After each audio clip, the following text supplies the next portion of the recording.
Bonjour, bonjour à tous. Nous voilà donc réunis dans ce bel espace, l'espace de la base nautique, que nous remercions déjà dans un premier temps de l'avoir mis à disposition de la ville de Sainte-Anne pour la tenue de ce webinaire qui s'intéresse à la culture, au sport et à l'impact de la crise sanitaire sur toutes les associations et sur tout le fonctionnement en fait des associations, sur l'impact que cette crise a sur l'organisation de leur fonctionnement, mais également sur la vie de leurs adhérents. Alors avec nous aujourd'hui, nous avons pas mal de personnes, puisque dans le cadre de cette session de décryptage que nous avons mise en place afin de toujours être au plus près de la population et afin d'informer un petit peu tout le monde et de décrypter des choses qui sont peut-être des fois pas forcément visibles du premier coup, dans cette session de décryptage. Donc nous avons autour de nous, avec nous, déjà la ville qui est représentée par une élue, Madame Mariette Mandré, qui est élue au sport, donc qui est particulièrement impliquée à propos de cette problématique. Nous avons la responsable du service associatif, Madame Céline Mourouvin, qui elle met en place ces actions de décryptage et toute une série d'actions en direction des associations. C'est la responsable du service vie associative. Et puis nous avons également Monsieur Bédoué, qui est un spécialiste qui accompagne les associations dans tout ce qui concerne l'insertion et la formation professionnelle. Donc les associations sportives et culturelles également. Toutes les associations. Association et animation. Animation socio-culturelle. Donc voilà. Oui. De toute façon, chacun pourra s'exprimer parce que c'est cela l'objet de la rencontre que nous avons aujourd'hui.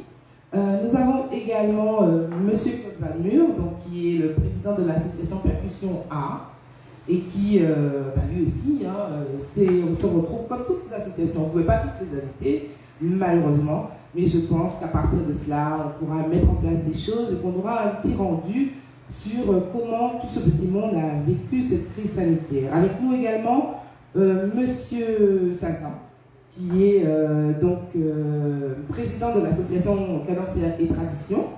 Avec nous également Monsieur Ajax de l'association J-Yoga, Monsieur Plaideur de l'association Juventus, Monsieur Fazer de l'association BCS, Vélo Club Saint-Ané, donc Monsieur Fazer.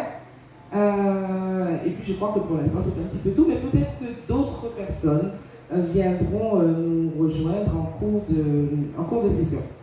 Voilà. Alors, enfin, tout ça pour dire que de toute façon, nous donnons la parole à chacun d'entre eux. Nous avons beaucoup de choses qui nous interpellent, à savoir comment ils ont vécu cette crise sanitaire, quels impacts elle a eu sur eux, sur comment ils ont ressenti cela au niveau de leur public, comment ils ont ressenti également toute cette période d'immobilité.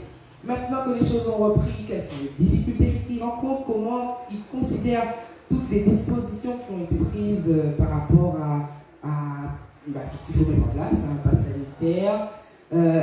Est-ce qu'ils considèrent que ce sont des freins? Et puis, ce que nous avons pu remarquer également, c'est que cette crise sanitaire a pu permettre de faire explorer, comme j'aimerais le dire, le champ des possibles. C'est un petit peu, c'est le thème normalement de notre saison d'animation à venir, parce que nous avons pu remarquer qu'il y a énormément d'initiatives qui ont jailli de cette période qui avait l'air pourtant si tendue. Et du coup, probablement que toutes les personnes qui sont rassemblées ici vont pouvoir nous dire comment ils considèrent et qu'est-ce qu'ils ont été chercher au très fond de leur esprit pour mettre à jour de nouvelles initiatives. On sait également que le gouvernement a mis en place plein de choses pour permettre de sortir de cette situation un petit peu de marasme. Et puis, pourquoi pas, mettre en place des appels à projets, des financements pour qu'on puisse également lutter, parce que très clairement, l'impact il a été un petit peu général. Mais je ne vais pas en dire trop parce que c'est pas moi qui suis ici pour parler.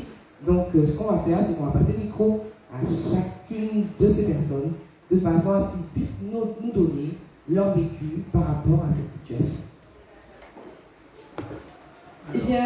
commencer par M. Saton, tiens. Voilà, M. Saton. Vous pouvez rester assis. Hein. Comme il veut. Je pense qu'on est quand même mieux debout pour parler, parce que c'est sûrement. Et d'accord. Voilà, je suis M. Satin, président de l'association Cadence et Vision. Comme tout le monde, je pense que ça fait presque 2 années que nous sommes à l'arrêt total. On ne fait rien. Vous savez que nous sommes une association un peu qui nous avons toutes sortes de personnes, des enfants, des adultes et des aînés qui sont dans l'association. Et c'est vrai, les gens ils se plaignent beaucoup de cette situation parce que depuis 2 ans, ils sont inactifs. Les gens, comme on dit, c'est le mot qu'on dit souvent en créole, ils sont rouillés. Et les os ne suivent plus, ils ont mal partout parce qu'ils ont tous l'habitude de travailler, de faire du sport, de faire de la danse. Et en ce moment, comme il n'y a plus rien, il n'y a plus de rencontres, il n'y a plus rien, c'est vrai que c'est très défavorable aux personnes. C'est vrai qu'il y a beaucoup de plaintes de ce côté-là. Donc moi j'espère que ça va reprendre là bientôt et que nous pourrons vraiment proposer quelque chose de très bien aux gens. Mais nous ne sommes pas restés vraiment inactifs pendant la période de pandémie, parce que nous avons, l'année dernière, ça devait être les 10 ans de l'association. Alors nous avons fait on s'appelle un bon petit reportage, avec un petit groupe, un bon petit reportage des 10 ans de l'association que nous allons repasser. On voudrait bien même le repasser sur les médias pour que les gens puissent voir comment les associations, la vie d'une association. Et donc ça va se faire sûrement, on a écrit aux médias pour qu'ils puissent, peut-être on va passer à la vie de cette année aussi, ce documentaire. Et puis on a travaillé aussi sur, pour faire, on a commencé par fini un film sur comment intéresser les gens à danser le quadrille et comment attirer les enfants dans cette danse ancienne. Et donc ça a très bien marché, je pense que c'est de bon augure, tout le monde pourra voir quand même tout ce qu'on a fait pendant cette pandémie. Mais rien n'est mieux que d'être présents tous ensemble pour travailler, pour se voir, parce que les gens ils ont besoin de ces rencontres-là pour vivre une vie. Il faut dire, c'est le bien-être total quand les gens ils se rencontrent. Bon, je pense qu'il y a quelque chose à dire, comme je dis au président. Très bien. Merci, M. Satin. Alors, une chose est très claire, c'est qu'effectivement, il y a eu un impact, mais de ce que je retiens, de ce que nous avons tous pu retenir, c'est qu'il y a eu de la production pendant toute cette période, ce qui veut dire que l'association maintenant a des choses à rendu qu'elle peut soumettre à la population et qu'elle n'est pas restée en tout cas à attendre et à être découragée par cette situation. Adaptation, c'est ce qu'on peut dire, M. Satin. L'association Cadence et Tradition s'est adaptée et réfléchit à des façons de faire venir de nouveaux adhérents, de favoriser en tout cas la mixité entre les personnes qui sont plus âgées et les jeunes, de façon à ce que nous puissions continuer à transmettre tout ce qui est notre patrimoine et notre identité. On peut peut-être parler sport maintenant, on va changer comme ça. Et en particulier, je voudrais donc d'abord donner la parole à Madame Mariette Mandré, qui est élue de la ville de Sainte-Anne, élue déléguée au sport et qui, en plus, dans sa pratique personnelle, est une personnalité du sport.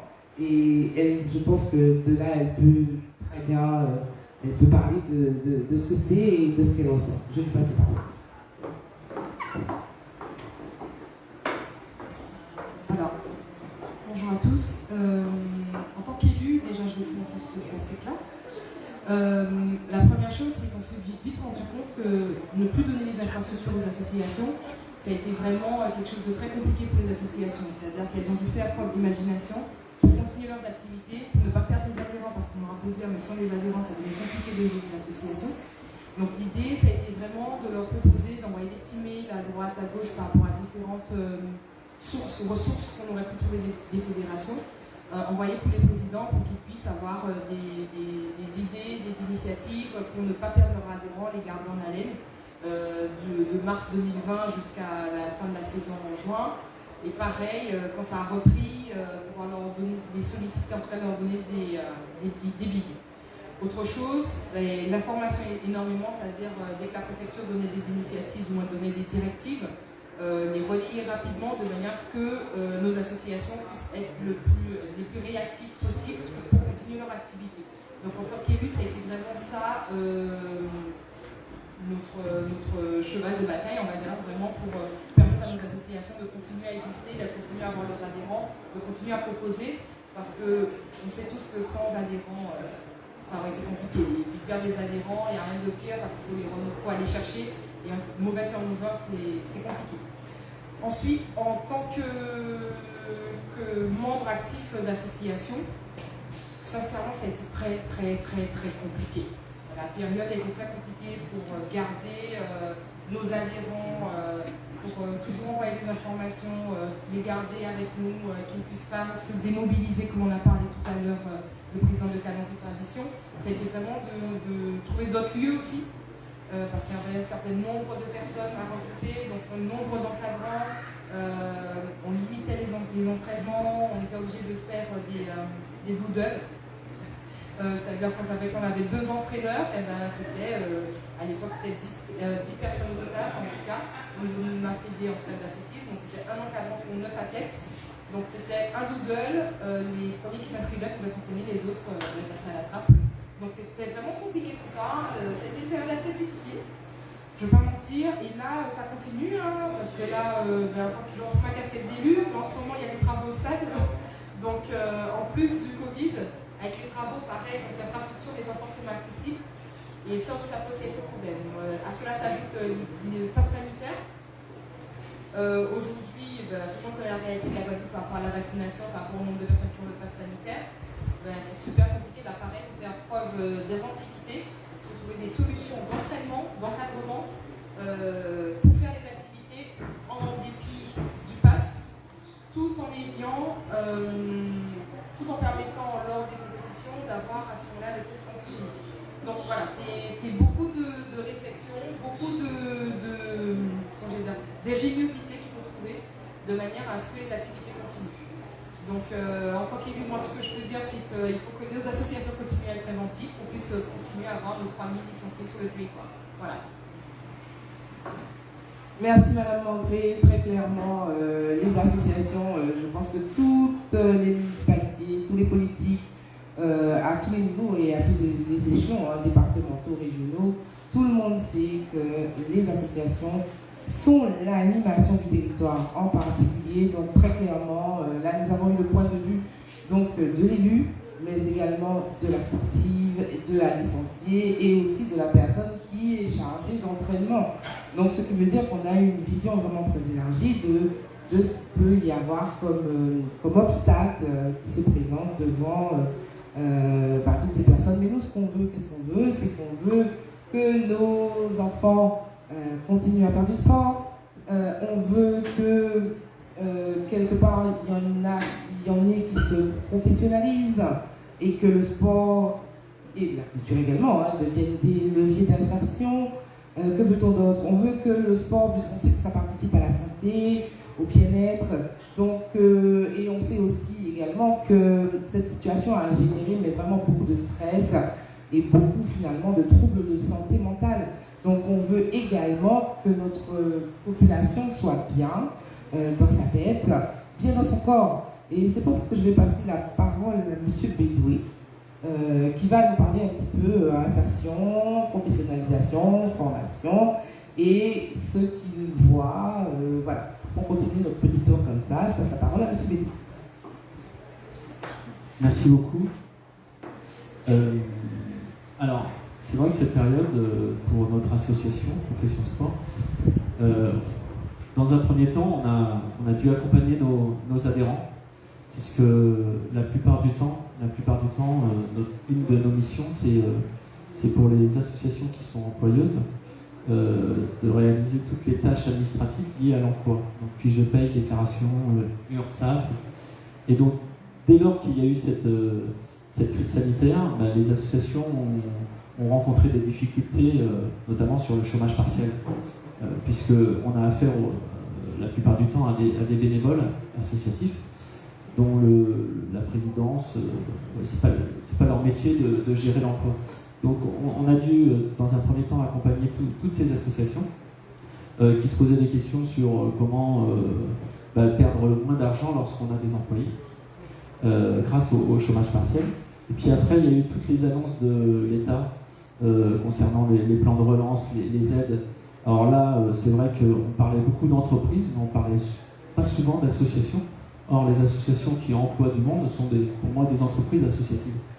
Et la plupart des associations en Guadeloupe étaient perdues parmi le pléthore d'informations qu'il y avait sur le territoire.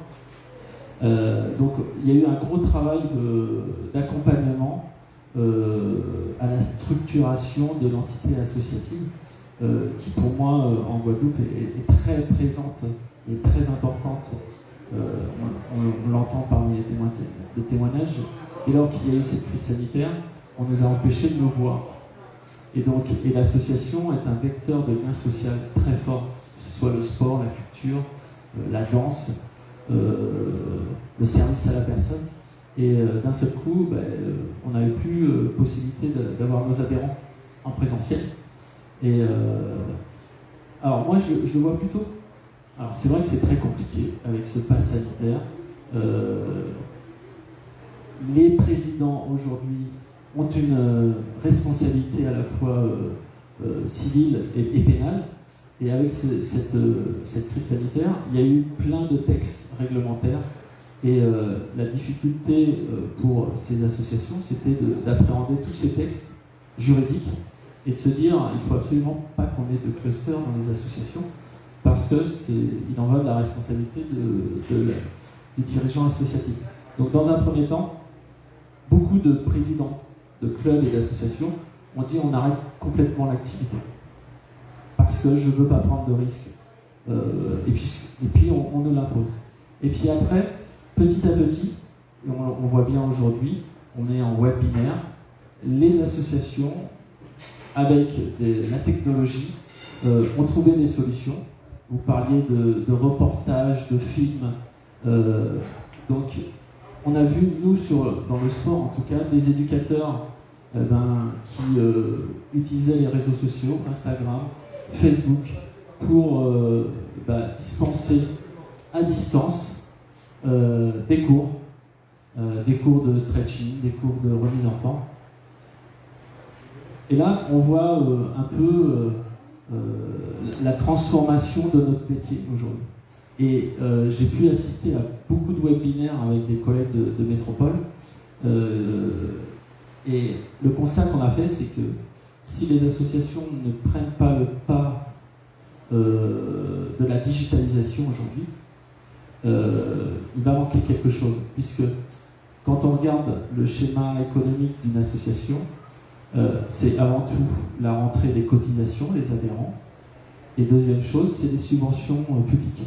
Alors on sait très bien que plus ça va et moins on obtient de subventions publiques à travers les municipalités ou les communautés d'agglomération. Et donc si on n'a plus d'adhérents, on n'a plus de rentrée d'argent. Donc ça veut dire aussi qu'il faut trouver d'autres solutions de financement. Alors là, c'est pas si évident que ça, puisque le sponsoring et le mécénat en Guadeloupe, on n'a pas beaucoup de grosses entreprises. Ce sont souvent des petites entreprises. Et elles-mêmes, elles étaient en difficulté au Covid. Donc aller chercher des sous chez les sponsors, c'était très compliqué. Donc là, encore une fois, il y a un gros travail à faire d'imagination, de trouver des solutions pour que l'entité associative puisse, on va dire, trouver des solutions. Alors, il y a une des solutions aussi qui est apparue, mais qui est très difficile à mettre en œuvre, puisque aujourd'hui la priorité des associations de sport, c'est de redémarrer une activité, voire la compétition. Il faut absolument une compétition européenne.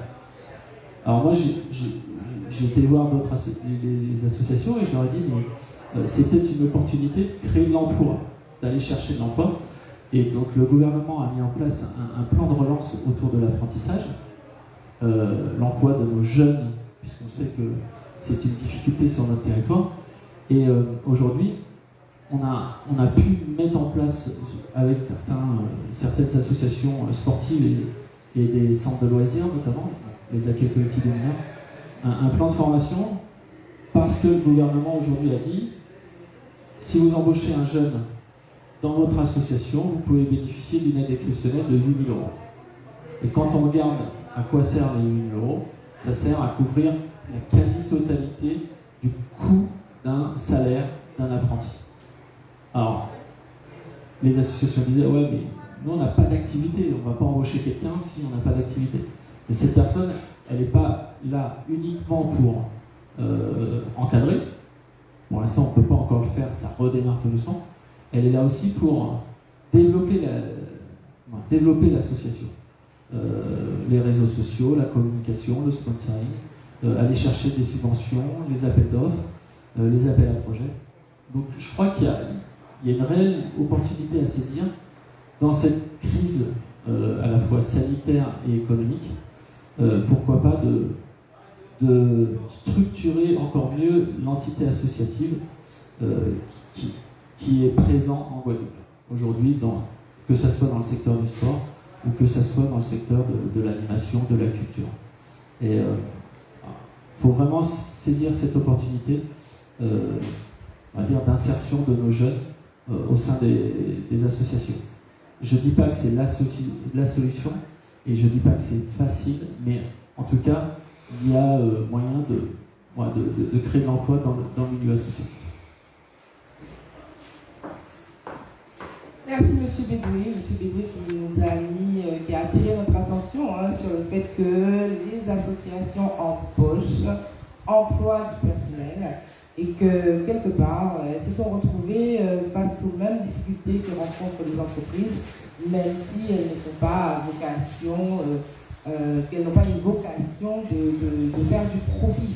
Mais il n'empêche que pour fonctionner, elles ont besoin d'avoir des animateurs, des personnes qu'elles payent, des administratifs, et que ça, véritablement, c'est très important. L'autre chose autour de laquelle il a attiré notre attention, c'est cette nécessaire transition numérique vers laquelle nous devons tous nous diriger actuellement, parce que nous nous sommes rendus compte que nous n'avions peut-être pas accordé suffisamment d'importance au numérique auparavant. Et d'ailleurs, on l'a vu dans notre collectivité, on a fait des réunions en Zoom, on a fait des conseils municipaux Zoom, on a développé des outils et toutes ces choses qu'on n'avait pas l'habitude de faire. Et manifestement, ce n'est pas que pour les collectivités, ce n'est pas que pour l'école, mais c'est également pour les associations. Nous avons besoin du numérique. Et il ne faut pas oublier que la crise, on ne sait pas si elle est terminée, on ne sait pas, enfin on sait qu'elle n'est pas terminée, on ne sait pas quand elle va s'arrêter, même si elle a l'air d'être un petit peu en stand-by. Et puis on ne sait pas quelle autre crise va pouvoir nous toucher. Donc on est engagé sur la voie de ce numérique et ma foi, il faudra peut-être qu'on se dise, de la même façon qu'on nous dit il va falloir cohabiter avec le virus, eh bien nous devons cohabiter avec le numérique, nous en emparer de façon à en faire un outil au service en fait de nos politiques, je dirais, qu'elles soient associatives ou autres. Mais je vais donc interroger maintenant Monsieur Claude Vamur, qui lui en plus a autour de lui un espace de logiciel qu'il a créé et dont il nous parlera, qui je pense est probablement très impliqué dans cette réponse à cette crise sanitaire. Eh bien, peut-être que nous allons d'abord interroger Monsieur Ajax de l'association J-Yoga, parce que nous sommes bien d'accord que son association et les initiatives qu'elle porte sont véritablement de nature à favoriser le bien-être des personnes. Je passe la parole donc à monsieur. Voilà, on a fait un petit détour parce que tout le monde a ses petits impératifs. Donc, on passe la parole à monsieur Ajax. Merci bien et bonsoir tout le monde. Je suis monsieur Ajax, professeur de yoga, trésorier de l'association J-Yoga. Et le yoga a été créé premièrement pour le renforcement mental. Alors, ce que je me suis aperçu depuis cette pandémie, c'est que cette population guadeloupéenne est malade mentalement. Et je faisais beaucoup de coups de groupe avant, mais par rapport à cette pandémie, j'étais obligé d'ouvrir, de créer d'autres façons, d'autres manières pour pouvoir avancer avec les élèves. Je vois par exemple depuis mars 2020, tous les adhérents en cours de groupe sont partis. C'est possible de les faire revenir. Donc, ce que cette association a fait, il est passé en cours individuel, à domicile, sur des secteurs bien définis, mais toujours est-il que l'association survit. Et ce que je m'aperçois chez les gens, c'est que les gens ont peur. Avant cette pandémie, les gens étaient stressés. Et lorsque je parle que cette population est malade par une surcharge de stress. Donc, peur, stress converti en peur, cela veut dire qu'il faut toujours créer quelque chose pour aider les gens à avoir un bien-être et d'être mieux dans leur vie quotidienne. Chose qui n'est pas toujours évidente. Et ça, je m'aperçois à tous les niveaux, des enfants jusqu'aux adultes, et je dirais même jusqu'aux seniors. Parce qu'actuellement, mes élèves, au cours particulier, c'est de 6 ans à 86 ans. Donc, il n'est pas toujours évident de comprendre les gens, mais il faut être quand même, moi je suis à l'écoute de chaque personne, parce que chaque personne est particulière, de telle façon que je puisse leur apporter ce qu'ils ont besoin, parce qu'ils attendent quelque chose, et ce qu'ils attendent, c'est aller mieux, avoir une vie quotidienne autrement, et de se sentir la vie un petit peu plus agréable par rapport à cette pandémie. Bon, on va un peu plus loin. Bon. Toujours est-il, à travers tout ça, c'est tout le monde qui en a besoin. Va dans les sports, va dans d'autres activités.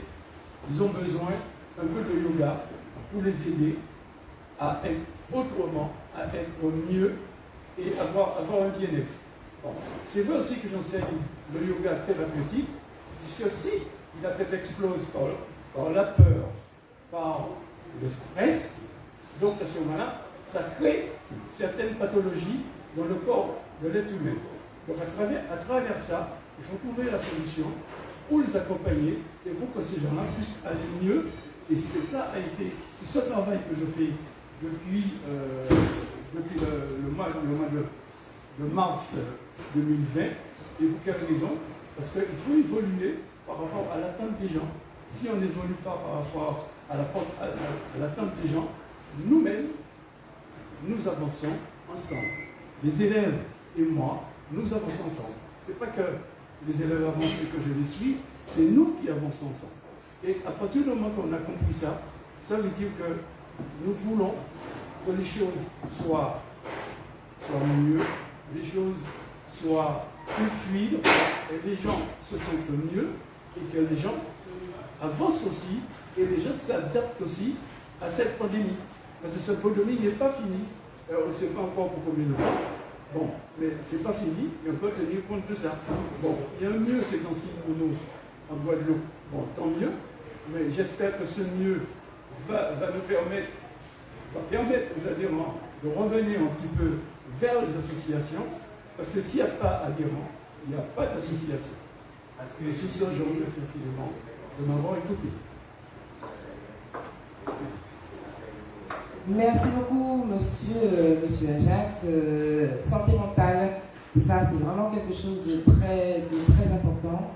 On a vu que au niveau, par exemple, de l'ARS, l'Agence régionale de santé, il y a des appels à projets qui ont circulé justement pour demander aux collectivités de mettre en place des actions pour permettre que les gens se sentent mieux. D'ailleurs, nous, à la ville de Sainte-Anne, nous avons en tout cas eu une réponse positive pour plusieurs propositions que nous avons faites, mais tout cela, c'est pour mettre un peu de gaieté dans la vie des personnes. On se rend compte que le yoga... Alors, je voudrais savoir, M. Ajax, combien d'adhérents y a-t-il? Combien de personnes font du yoga en Guadeloupe? Parce que c'est quand même quelque chose qui reste un petit peu, peut-être moins pas très connu que d'autres activités. Merci. Alors, le yoga est méconnu en Guadeloupe. Il n'y a même pas ça que le yoga est méconnu en Guadeloupe. Donc, mais je pense que nous, les enseignants et les professeurs de yoga, doivent faire le travail pour pouvoir faire découvrir le yoga autrement. Moi, je prends un exemple. Lorsqu'est arrivée la pandémie, qu'est-ce que moi j'ai mis en place? Yoga à la plage. Tous les dimanches matin, yoga à la plage. Deuxièmement, qu'est-ce que j'ai mis en place? Des ateliers de yoga. Des ateliers de yoga chez les gens. Les gens se regroupaient à 2-3 personnes et on faisait un atelier. Tout ça, c'est important. Il faudrait que nous allions vers les gens. Parce que comme les gens ne se déplacent pas, il faut trouver une solution à travers tout ça. Bon, de toutes les façons, que nous veuillons ou pas, il serait important que ça fasse connaître autrement et d'une manière très simple, de telle façon que les gens puissent s'accrocher, que les gens puissent utiliser cette activité, parce que cette activité elle est bonne pour la santé, et si elle est bonne pour la santé, elle est bonne pour la santé mentale. Merci. Donc, yoga à la plage, une très belle initiative qui permet d'être en plein air, d'être moins sujet à toutes les contraintes qu'on doit et toutes les dispositions qu'on doit mettre en place quand on est en intérieur. Moi, en tout cas, ce que je sais, et c'est pour ça que je me dis qu'on a toujours moyen de faire, hein, on a par exemple des personnes en Guadeloupe qui font du yoga par le biais d'Internet avec des professeurs de yoga qui sont en Inde. Alors pourquoi nous, en Guadeloupe, on ne pourrait pas mettre en place des activités de yoga numérique de façon à ce que notre population en Guadeloupe n'ait pas forcément besoin d'aller jusqu'en Inde par le biais de l'Internet pour pouvoir pratiquer le yoga. Vous avez quelque chose à dire, M. Ajax? Alors, il y a une chose, hein. Le yoga en ligne, ce n'est un. Et le yoga présentiel, c'est autre chose. Le yoga en ligne, vous allez écouter ce que dit le professeur. Mais le yoga présentiel vous permet au professeur de faire des réglages par rapport à ce que l'élève attend. Lorsque vous êtes en ligne, comment vous allez pouvoir vous exprimer? Lorsque vous êtes en ligne, le professeur, comment il vous voit? Il ne vous voit pas. Il ne vous voit pas. Tandis que lorsque vous êtes en présentiel, il vous voit. Il fait les corrections, il fait les réglages qu'il y a à faire. Mais à partir de ce moment-là, moi, mon avis personnel, on ne doit pas abandonner le présentiel. Oui, il y a certaines personnes qui aiment le yoga en ligne, mais il ne faut pas abandonner le présentiel parce que cela a ses avantages par rapport au yoga en ligne. Mais il n'est pas question d'abandonner le présentiel, comme il n'est pas question qu'on se mette à faire du foot en ligne et pas du foot en vrai. L'idée, en tous les cas, c'est qu'on puisse avoir cette solution et qu'on puisse apprendre à cohabiter avec les deux modes, les deux modes en ligne ou en présentiel, de façon à ce que, on puisse toucher un plus grand nombre de personnes et qu'on puisse avoir cette solution de rechange en cas de la possibilité de pratiquer en présentiel. Donc, je vais revenir vers M. Vanmur et je vais donc lui passer la parole. Oui, bonsoir à tous, je vous ai dit bonsoir tout à l'heure, mais j'ai l'occasion de le faire comme ça. Et je suis donc Claude Vanmur, le responsable de l'association Guadeloupe Percussion Art, qui mène ses activités dans le cadre du socio-culturel, éducatif et culturel, et dont le socle de toutes ces activités est la musique. Alors, ça pourrait se présenter comme une chose, disons, relativement facile pour une association telle que celle-là qui mène des activités autour de la musique, mais seulement les mêmes problématiques, l'association a rencontré les les mêmes désavantages, on va dire, que toutes celles qui ont énuméré les problèmes qu'ils ont rencontrés. Effectivement, on a eu des activités qui ont diminué, terriblement diminué. Et par contre, ce qui se passait, c'est qu'on a pu faire venir des jeunes indifféremment, c'est-à-dire que éviter le phénomène de groupe, comme d'habitude, c'est-à-dire qu'un atelier, dans un atelier, il pourrait y avoir une dizaine d'enfants, c'est surtout des jeunes, autour des jeunes. Donc on a préféré faire des cours, on va dire, relativement individuels. Mais quand je dis relativement individuel, c'est-à-dire que le prochain, celui qui est en cours, il est effectivement il est seul, mais pas le précédent, le suivant, il est déjà là.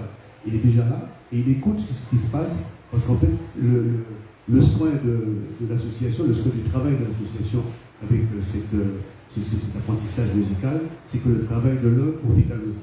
Alors, quelle que soit la situation dans laquelle on se trouve, pandémie, bien sûr, ou d'autres types de problématiques, des choses liées à la vie, même par rapport à la présence des parents, parce que les parents accompagnent aussi les enfants, on met toujours en place une façon qui est une interaction entre l'un et l'autre. C'est-à-dire que celui qui est devant, c'est celui qui prend son cours, qui prend son cours, on va dire, fait en sorte que le suivant puisse au moins comprendre ce qui se passe. Comme ça se passe par groupe, donc on essaye de faire en sorte qu'il n'y ait pas du tout de rupture. Voilà. Il faut absolument que ça soit en continu. Parce que le fait d'avoir quitté le principe du groupe, c'est vrai qu'il y a une dynamique qui se perd. Et il ne faudrait pas la perdre, cette dynamique-là. Alors c'est ce travail-là qu'on a essayé de faire auprès des jeunes. Et à propos de nos adhérents seniors, on va dire, des adultes, ben, ça a été autre chose. C'est-à-dire qu'en fait, on leur a demandé de téléphoner, juste de passer les coups de fil, dire dans quel état ils étaient, et entamer une conversation avec ces personnes-là pour bien savoir comment éventuellement on pourrait leur apporter quelque chose, ou tout au moins se déplacer pour aller faire une course. Une course, il y a besoin d'acheter les courses pour la maison, par exemple, c'est arrivé. Donc voilà, c'est un peu ça qu'on a fait. Mais c'est pas que c'était tellement difficile, et ce climat de peur et de méfiance a fait que, tant bien que mal, on a réussi relativement à aider certaines personnes, mais au bout du compte, on n'est vraiment pas satisfait de ce qui se passe. Parce que on sait que la problématique, elle est énorme, elle est vaste, elle touche pratiquement tout le monde, d'autant plus les plus précarisés, et on a vraiment envie d'apporter un bien à ces gens-là, mais ce climat de peur fait que malgré tout, même si c'est nous qui devons nous déplacer pour aller récupérer la liste des cours, ben, il y avait quand même une difficulté pour faire ça. C'était assez difficile. Voilà. Alors, cette association Guadeloupe Percussion Art porte un EVS, un espace de vie sociale. Donc, ce que je vous ai expliqué là tout à l'heure, à l'instant, c'est juste la partie, on va dire, la partie privée, une autre partie de l'association, et l'EVS, effectivement, qui doit être au service du public et à l'appel du public et répondre aux besoins du public. Alors là, le travail était complètement anéanti. C'est-à-dire que le public, ce public-là, le public EVS, je parle, ne se déplaçait pas du tout. C'est-à-dire que, voilà, c'était là, puisque forcément, dans ce public-là, pas forcément, mais disons que c'est pas uniquement un travail qui se passe au niveau des enfants ou des jeunes, c'est aussi des enfants, des jeunes, les parents, le service à la parentalité, etc., etc. Donc il y a tout un contenu dans le contexte de l'EVS qui fait qu'en fait, personne ne s'est déplacé parce que c'était pas le cours de musique à proprement parler, c'était autre chose, donc d'autres besoins, et en même temps qu'il y avait ces besoins-là, il y avait cette espèce de peur. Alors, ce qu'on a créé, on s'est dit que il va bien falloir faire quelque chose, même si les activités ont totalement diminué, et il va falloir qu'on œuvre, qu'on creuse, parce qu'il faut absolument se réinventer dans ce cadre-là, savoir que si les gens ne viennent pas, il faut aller vers eux, il faut se déplacer, malgré tout, même si ils en ont, même si le climat est difficile, l'approche est difficile, et attention, t'as le masque, même quand tu es vacciné, tu n'as pas le droit de rentrer, c'est un peu ça, si tu es vacciné, on a assez peur de toi. Au bout du compte, c'est un peu ça. Donc finalement, il a bien fallu mettre en place des activités devant chez eux, des petites choses devant chez eux, comme ça, pour les attirer, pour parler, tout au moins parler.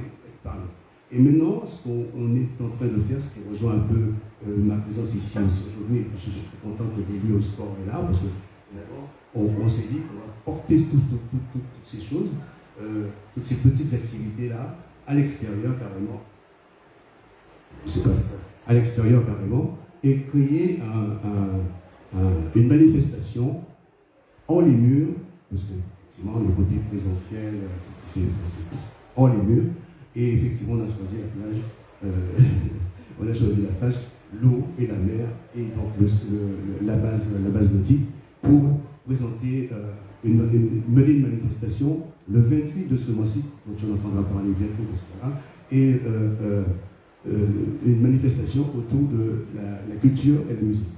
Donc, culture, musique et sport. Parce que culture et musique, c'est déjà la même chose, mais bon, et sport, voilà. Et là, en fait, finalement, on est dans un cadre extérieur, hors les murs, et avec des activités qui se font déjà, mais ce qu'on a préconisé, c'est tout simplement de créer un moment de multisport, qui pourrait être ce qu'on appelle généralement un triathlon, mais ce n'est pas du tout un triathlon, c'est au-delà de ça, mais finalement c'est multisport, c'est-à-dire que les nageurs qui prendront leur départ, les kayaks qui feront un tour, les marcheurs qui vont faire un tour aussi, les footballeurs qui vont jouer aussi, et les volets, etc., etc. Donc dans la journée du 28, on crée cette journée musique, sport, culture et sport. Voilà. Par contre, de ce que je viens de dire, quel autre intérêt? L'intérêt, c'est justement, d'emmener ces gens-là, sous toute cette population, ce public, de Châteaubrun, le Haineux, partie sud, voilà, sur la plage, faire en sorte qu'ils se déplacent et bien entendu, en respectant les restrictions sanitaires, je peux parler, etc. Mais voilà, notre projection, elle est dans ce sens-là, c'est d'aller sortir d'où on est, parce que le trou, l'espace où on agit, c'est un espace, effectivement, s'il n'y a rien, forcément les gens vont venir. Et les gens venaient préalablement. Mais au bout d'un moment, ils viennent en quinconce, ou alors ils ne viennent plus. Donc forcément, ou il faut aller vers eux, ou alors il faut déplacer les activités. Je pense que c'est ça. Alors on va le faire, on le fera le 28 novembre sur la plage de Sainte-Anne. Et il y a aussi un autre projet en perspective, donc on reparlera un petit peu plus tard aussi, pour la lecture, autour de la lecture. La lecture, lire et écrire. En fait, je peux déjà dire le nom de cette manifestation, c'est le bal littéraire. En fait, le bal littéraire serait quoi? C'est de faire venir un auteur, un expert. Et autour de cet auteur-là, il y aurait des comédiens, de vrais comédiens, qui vont scénographier ces textes. Et en interaction avec un public de l'école. Et tout public, particulièrement de l'école. Et justement, parce qu'en fait, on s'est aperçu, et d'ailleurs tout le monde en a parlé à un moment donné, qu'il ne se passait rien personne ne disait rien du point de vue intellectuel. Quelle nourriture intellectuelle on nous donnait dans ce cadre, dans ce moment difficile. Tout le monde réfléchit, tout le monde pense à partir dans un sens ou dans... Mais en même temps, c'est assez restreint parce que on a presque envie de dire qu'il n'y a plus d'avenir. C'est faux. On a presque envie, on a peur de ça, de dire que bon, il n'y a plus d'avenir. Non, au contraire, justement, comme Marie-Chantal disait tout à l'heure, c'est vrai que à ce moment-là, dans cette période de pandémie, il s'est créé des choses invraisemblables. Et vraiment, et aussi la partie logicielle dont vous parliez tout à l'heure, effectivement, il faut absolument qu'on rentre dans ce cadre de principe de travail. Voilà. Et voilà, j'ai assez dit. Merci beaucoup. On a vraiment beaucoup à dire, c'est un sujet qui est vraiment très important, mais nous n'avons pas encore fini de rencontrer les personnes en présence. Et puis après, on a un petit bout de temps qui sera peut-être pas trop long, mais avec une question sur laquelle chacun sera invité à donner son avis, un petit peu tout le monde. Donc pour l'instant, en tout cas, tout ce qu'on note de ce qu'a dit M. Valmur, hein, c'est qu'il a pris des dispositions, c'est que il y a eu une adaptation, aller à la rencontre. Moi, une personne importante de ma connaissance disait si vous venez à me voir avec un problème et que vous n'avez pas de solution à proposer, c'est que vous êtes le problème. Et ce que je constate en tout cas, c'est que les associations qui sont ici, les représentants d'associations qui sont ici, en tout cas, sont partis du principe que à tout problème, il y a une solution et ils sont partis en recherche de solutions. C'est-à-dire que c'est l'état d'esprit d'un petit peu tout le monde, d'autres personnes de l'association. On sait qu'il y a aussi des associations qui ont vraiment accusé le coup. Mais on va parler à M. Fazer de l'association VCS. Oui, bonsoir. Alors, je suis Fazer du VCS. Donc, si c'est pour parler un petit peu de cette période, je dirais qu'il y a beaucoup de choses à dire. Je vais essayer de me fixer un petit peu deux axes. D'abord, par rapport au fait que les périodes qu'on a vécues, ce sont des périodes où on avait la possibilité de sortir un petit peu, de s'arrêter, de ne rien faire. Et comme on sait, c'est qu'au niveau du cyclisme, pour pouvoir être dans des bonnes conditions, il faut rouler. Alors le premier problème pour les coureurs, c'était de savoir... quand on leur demande de ne pas faire 5 km ou d'être dans un rayon de 5 km de leur maison ou de 10 km, c'est difficile de pouvoir faire 150 km pour être en condition pour pouvoir aborder les épreuves. Donc ça, c'était le premier point qui est paru le plus difficile pour l'ensemble des coureurs. On n'a qu'à voir... pour le tour, au niveau du BCS, on n'a eu qu'un seul coureur qui a participé au tour. Pourquoi? Parce que les autres, ils faisaient une petite partie, donc ils s'entraînaient pendant un certain temps. Ils ne pouvaient pas refaire les entraînements après, donc il y avait ils étaient, si je puis dire, ils n'avaient pas le moral pour pouvoir continuer continuellement à faire le travail de préparation. Donc ça, c'était un problème qui était très difficile pour surtout les coureurs de première catégorie. Ensuite, on avait les enfants. Alors les enfants, ça aussi, ça pose beaucoup de problèmes. Au début, on a eu juste une petite période pendant le mois de mai-juin où ils ont pu avoir des activités et on a vu tout de suite les claques qu'avaient les élèves, les enfants, quand ils venaient avec leur vélo pour pouvoir s'amuser, parce que les enfants, quand ils à l'école de cyclisme, ils apprennent d'abord à se familiariser avec le vélo, et donc on voyait tout de suite l'état où ils s'éclataient, si je puis dire, avec le vélo, et ensuite après on leur disait non, vous ne pouvez pas y aller.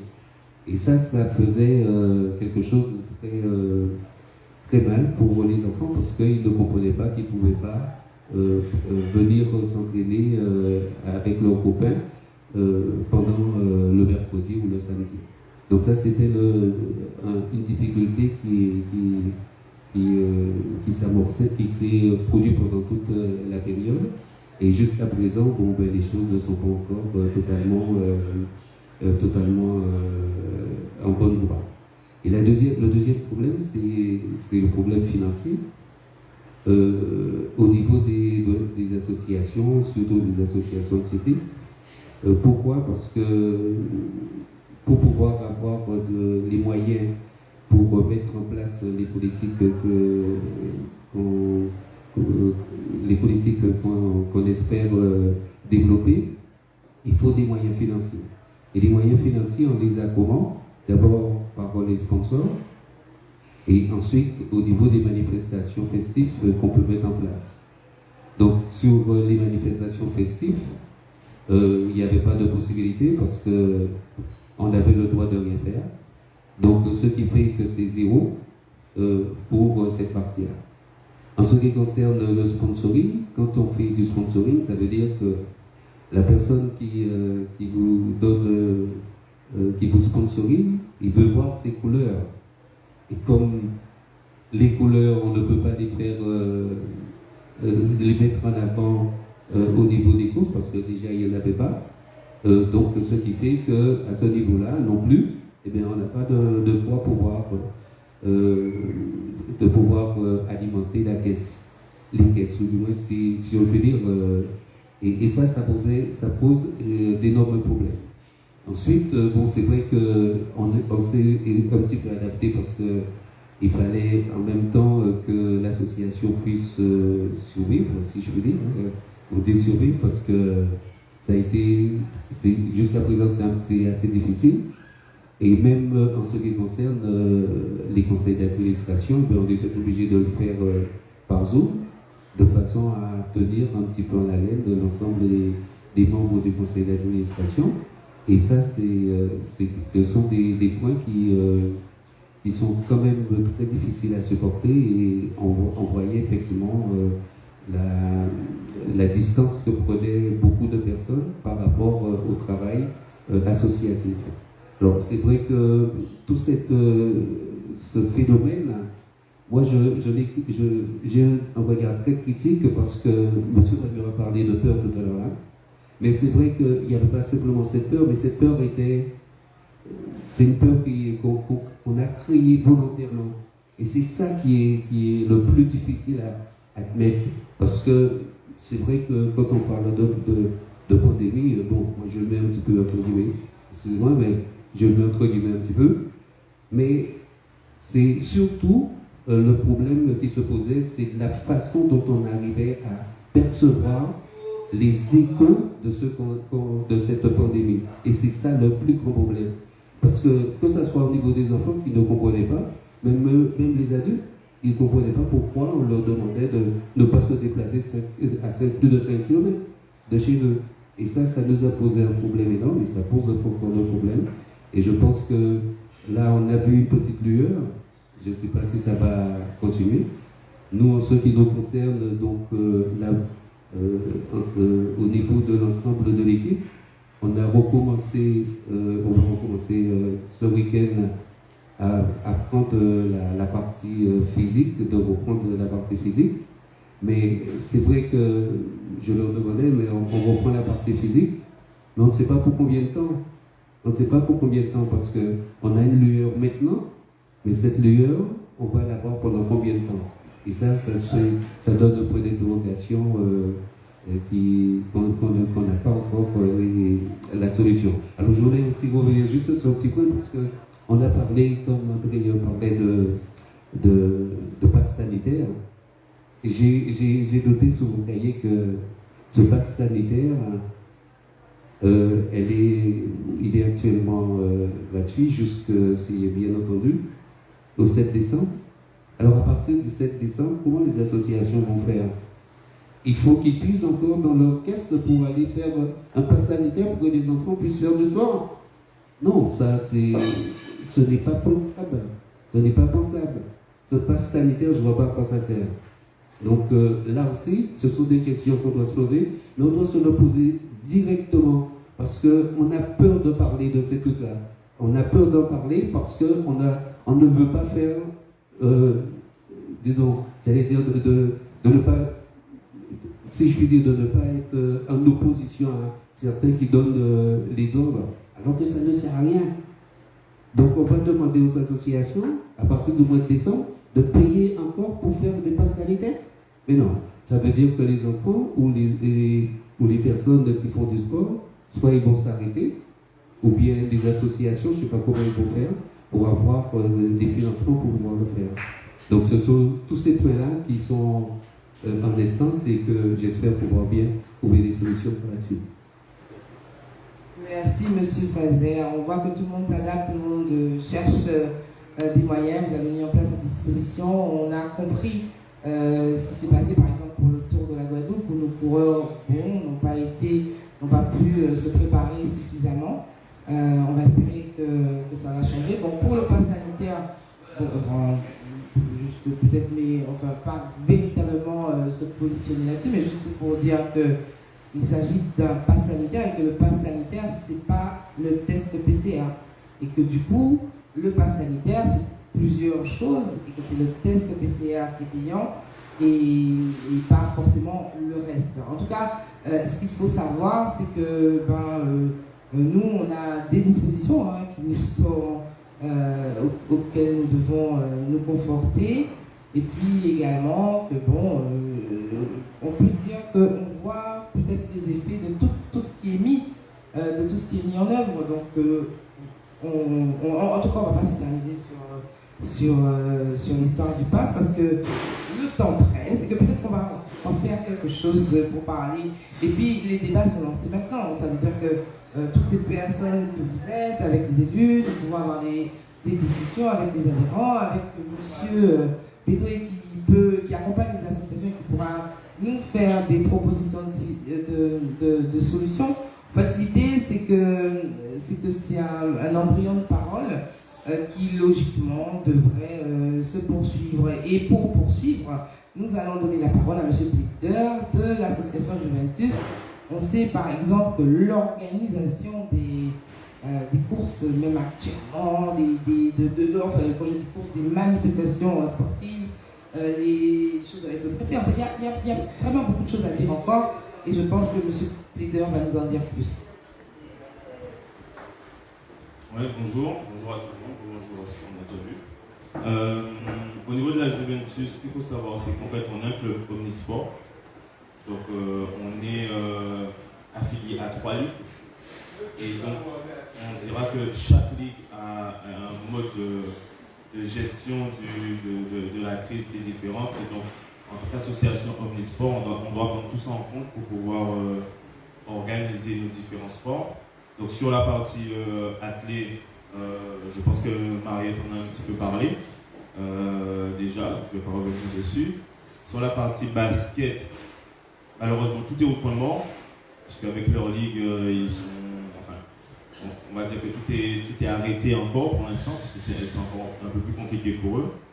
Et sur la partie foot, on a une ligue qui veut continuer à avancer coûte que coûte, qui veut que le football reprenne. Donc, elle a assez donné les moyens pour faire en sorte que le football reprenne. Et donc, à travers ça, on a été obligé de mettre le bleu de chauffe pour pouvoir reprendre. C'est vrai que par rapport à d'autres clubs sur la partie football, on a eu cet avantage de devoir jouer une Coupe de France qui a pu motiver en tout cas certains joueurs et pour la plupart les plus jeunes à revenir assez rapidement vers les terrains. Bien sûr, on n'est pas exonéré de tous les protocoles qui sont en place. On doit faire des tests toutes les 72 heures, donc c'est une organisation avec un corps médical pour ça. Les entraînements, on doit s'organiser avec les infrastructures parce qu'en ce moment il y a beaucoup de travaux sur les infrastructures. Donc on doit s'organiser avec ça et on doit trouver le moyen de continuer à motiver tous ceux qui veulent continuer à jouer au football à venir jouer au foot. Donc effectivement, quand la compétition peut reprendre, c'est vrai que c'est un petit peu plus facile, on va dire, je dis vraiment un petit peu plus facile, parce que ça n'est pas non plus. Ça demande une organisation à tout instant, ne serait-ce que sur la partie organisation médicale par rapport aux différents tests PCR et antigéniques pour ceux qui doivent le faire. Pour l'instant, tout le monde répond plutôt positivement, en tout cas sur la partie senior.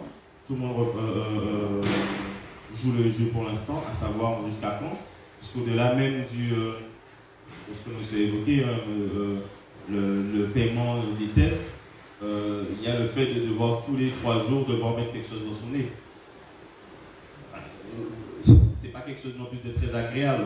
Donc, à un moment, ce sont des jeunes, voilà, ils restent bénévoles puisqu'ils ne sont pas payés, ce ne sont pas des professionnels. Donc, ils ont encore cette volonté, ce choix de se dire, bon, c'est bon, là, j'ai bien assez de mon nez, je m'en vais, j'en ai plus envie, je vais aller jouer avec mes potes dans le quartier. Et voilà, le foot, ça va s'arrêter là. Le foot, le basket, peu importe le sport. Donc, wait and see. Pour l'instant, ça fonctionne, on verra pendant combien de temps. Sur la partie jeune, catégorie jeune, on a repris il n'y a pas très longtemps, en tout cas sur la partie football. Il y en a qui jouent le jeu parce que pour les 12-18 ans, on n'est pas encore rentré dans cette obligation qui devrait arriver normalement pour la semaine prochaine, si j'ai bien compris. Voilà. Donc, encore une fois, wait and see, on apprend à faire avec, on essaie d'user de créativité. C'est vrai que le numérique rentre dans l'organisation d'un club de foot et j'ai presque envie de dire à marche forcée, puisque par exemple nous avec notre ligue, on était en webinaire pendant le Covid presque toutes les semaines. Il y avait des formations de tout. Après, le nerf de la guerre, c'est quand même le jeu et malheureusement ce jeu-là, on ne peut pas le faire. Enfin, on peut le faire sur une PlayStation, mais ça devient notre pratique. Donc voilà. À un moment, on est obligé de se retrouver et pour ça, il faut une organisation assez huilée, assez rodée. Nous, on est en rodage. Pour l'instant, ça fonctionne. On espère que ça va fonctionner le plus longtemps possible, mais bon, l'avenir est incertain depuis 2020. Il continuera à l'être un peu. On va continuer à s'adapter. On n'est pas là pour se plaindre. Je crois qu'il y a pire que nous, je pense, actuellement dans le monde. On voit ce qui se passe. Donc, on essaie en tout cas, nous, chaque fois qu'on arrive sur les terrains de foot, de rester positif. On essaie de transmettre une certaine positivité aux éducateurs malgré leur position par rapport à tout ce qui peut se passer actuellement par rapport à la crise. Mais on essaie vraiment de garder cette positivité et d'espérer qu'on puisse continuer pendant encore longtemps à pouvoir pratiquer les sports qu'on aime, toutes les pratiques qu'on aime, que ce soit culturelles, que ce soit de la danse, que ce soit du chant, que ce soit de la lecture, qu'on puisse le faire ensemble, puisqu'avant tout, les associations, comme l'a dit Fred, c'est aussi un rapport humain, c'est aussi un rapport physique où on veut se voir, où on a envie de passer du temps avec les gens, et donc en cela, le numérique a aussi ses limites. Donc au bout d'un moment, voilà, on a envie vraiment de voir les gens en vrai, j'ai envie de dire. Donc il faut pouvoir jongler avec tout ça, on essaie de le faire le plus habilement possible, avec le sourire, et puis voilà. Merci, Monsieur Pleader. Donc voilà, on a vraiment recueilli tout un panel d'informations. On a pris connaissance de plein d'initiatives. On est super content de savoir que la Coupe de France a pu être, nos adhérents de la Juventus ont pu participer à la Coupe de France. Donc ce qui prouve qu'on n'était pas complètement à l'arrêt. Hein.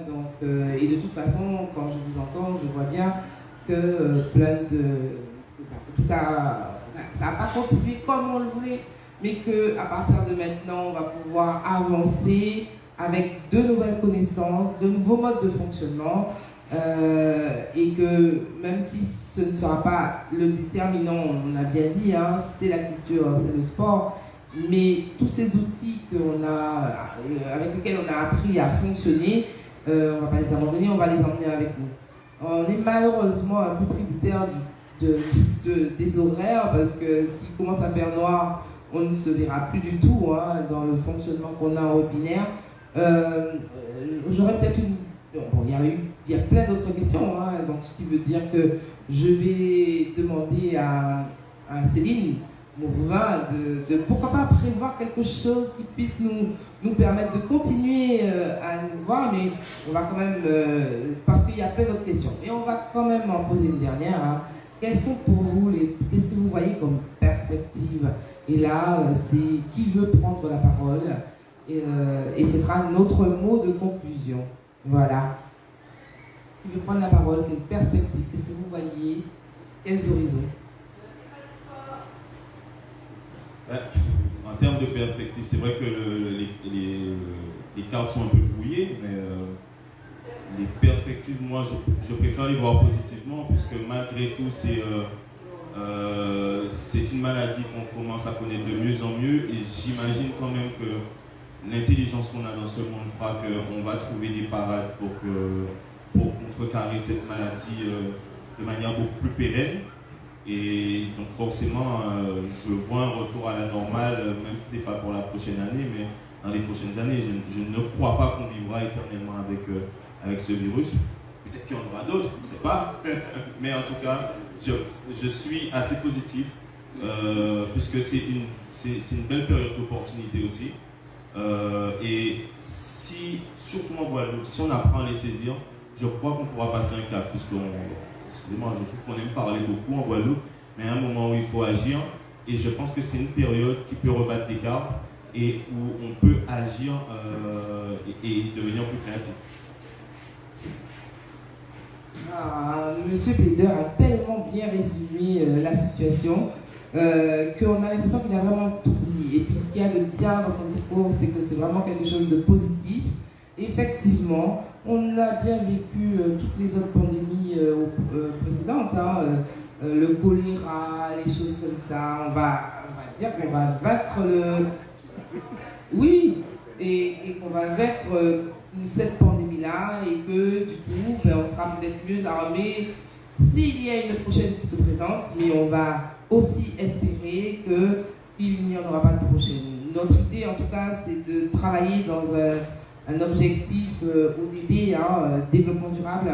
Et quand on travaille comme ça, peut-être on se dit que peut-être que c'est nous qui créons toutes ces choses par notre fonctionnement et notre façon d'interagir avec notre environnement, et que peut-être que si nous améliorons nos fonctionnements, ce sur quoi nous sommes vraiment en train de travailler maintenant, on pourra à l'avenir, pourquoi pas, prévenir ce type de situation. En tous les cas, je vous remercie vraiment tous d'avoir été présents. Je dirais que c'est juste un début, et que cette discussion que nous avons entamée, nous pourrons la reprendre prochainement. Merci Madame Mandré, merci Monsieur Plaider, merci Monsieur Valmur, merci Monsieur Saint-An, Monsieur Ajax, Monsieur Bédoué, merci Céline d'avoir organisé cette petite rencontre.